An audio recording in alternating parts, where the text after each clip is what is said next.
samtang pahulat ta sa Ginoo, ginatest ko na ni God ang ato ang patience. Para natay desire sa kinabuhi, natay mga himuon nga desisyon. Sometimes dili na automatic tubagon sa Ginoo. Napanay mga panahon ba nga pahulaton pa ta kay ginatest ni Lord ang atong patience, gina-prepare niya atong heart o gina-strengthen niya atong faith. Kung makadumdum mo sa nahitabo sa kinabuhi dito ni Abraham at Sarah, di ba naguna-una ba sila plano sa Ginoo? Di sila pray ba? So, magkaanak sila pero wala gihapon sila kanang gitagaan sa Ginoo. Kanang anak, so ang ilang gihimo, naghimo silang shortcut.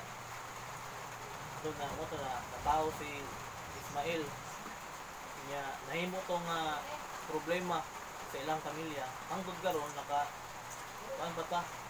naka-avail pa taan ang problema ng mga unang descendants sa mga Muslim. So kung una-una ka dito maghulat sa will ni Lord, makahatag yun sa tuag ka ng disgrasya nga padaot problema. So ang hagit ani sa ato is to patiently follow him tungod kay mo man ni ang kailangan nato kanang ginapahinumduman taan ni ba nga mo submit o mo surrender sa iya, meaning apil na po diha ang paghulat sa iyahang kabubuton. Kanang di ta mag-una-una ba kay submit mo na sa iya pasabot maghulat ta sa iyahang will o pagbuti sa pagkinabuhi. So ang GPS wala na niya siya basta naghahatag og direksyon. No, kanang ginatuluan pud ta ani nga motuman sa kanang iyahang ihatag nga direksyon. Nakagamit na nabatag ka ng Waze. Ang Waze kanang Waze kay mura po na siya kanang GPS, modern siya nga type ng GPS. Yung input ang ano ato kung kuan kanang Davao kaning lugar. Sa una kay coordinate man ang kanang budget karon kay pangalan naman sa lugar. Sample Turil, Davao City. Kuha na ka ana, magputang ra ka ana sa imong cellphone. So kailangan musunod jud ana sa imong iyang ihatag nga direksyon. Parang isag na ay mga kanang feeling nato ba dugay man nga kuan dugay man nga dugay ni nga ruta, pero na siya kanang high-tech na karon kay mabalaan nila asa dapit nga dalan ang traffic. Kanang pula man na siya ang dalan pula, so i-reroute jud kana niya sa bahalag layo pero sayon siya nga dalan ba walay traffic, dili kay kaniya sa traffic. Nga na siya ka high-tech na karon. So nga na pud maging patient lang yun sa pagsunod sa unsay iyahang kanang i-guide sa tuwa.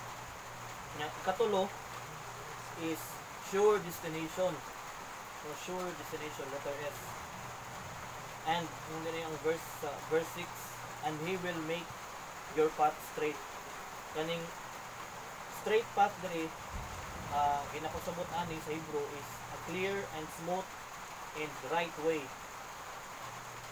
Tama nga dalan, smooth nga dalan, unya moy kanang tulit nga dalan. So wala ni siya nagpasabot nga wala na mga obstacles ani nga kuan nga dalan, pero ang pasabot ni God i-lead ta niya sa destinasyon nga moy iyahang giplano.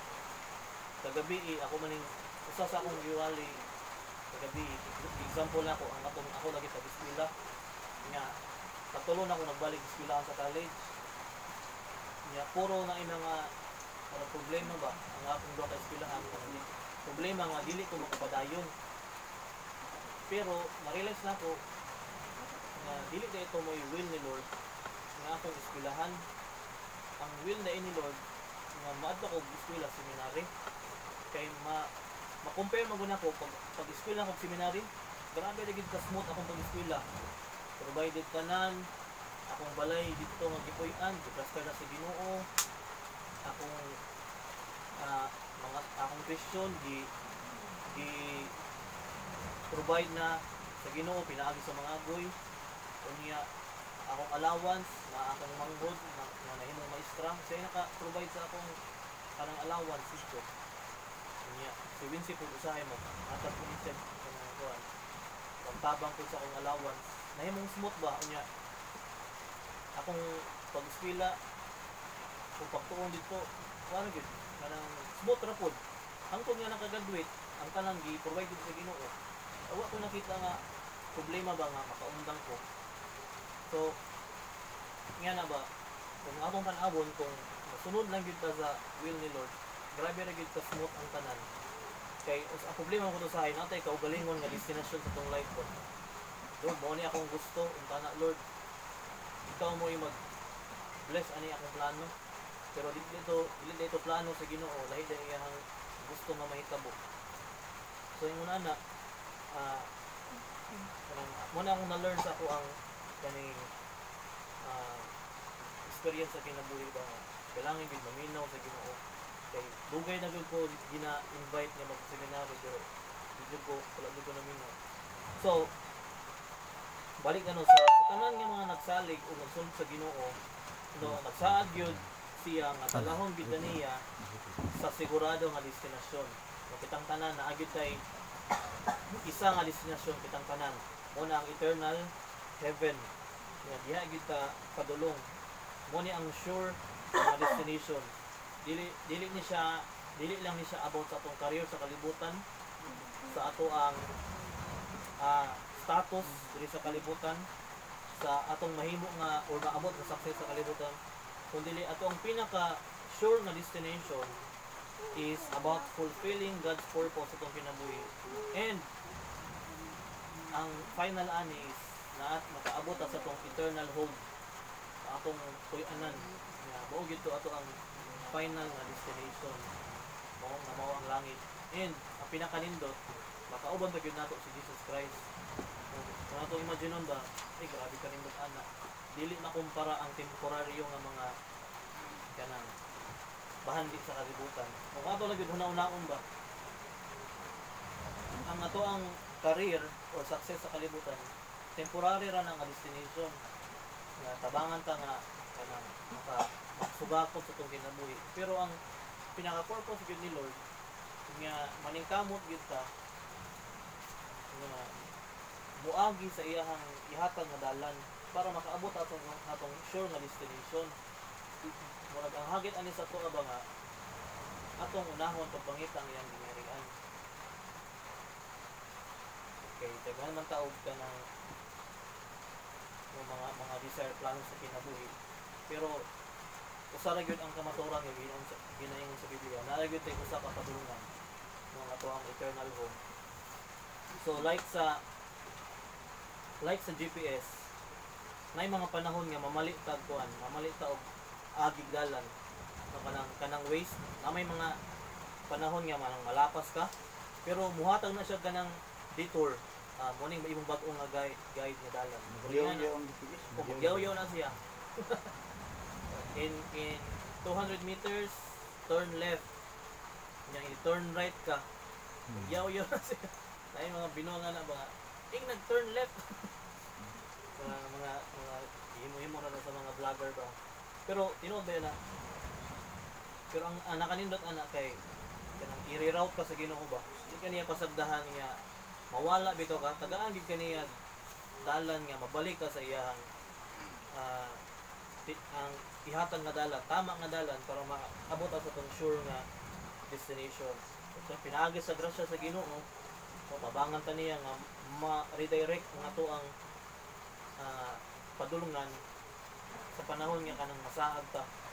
So kani buhaton niya or buhaton po nato para sa iyang kaymayaan.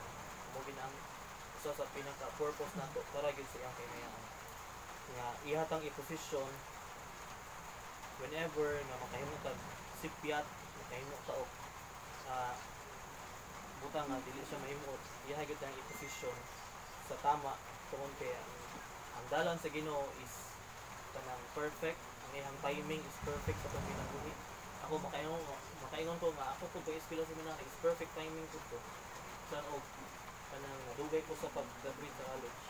So, mo ni ang pulong sa Ginoo no, ang kung ang GPS sa atong cellphone o sa atong gadget dili nato isunod, masaag yun ta.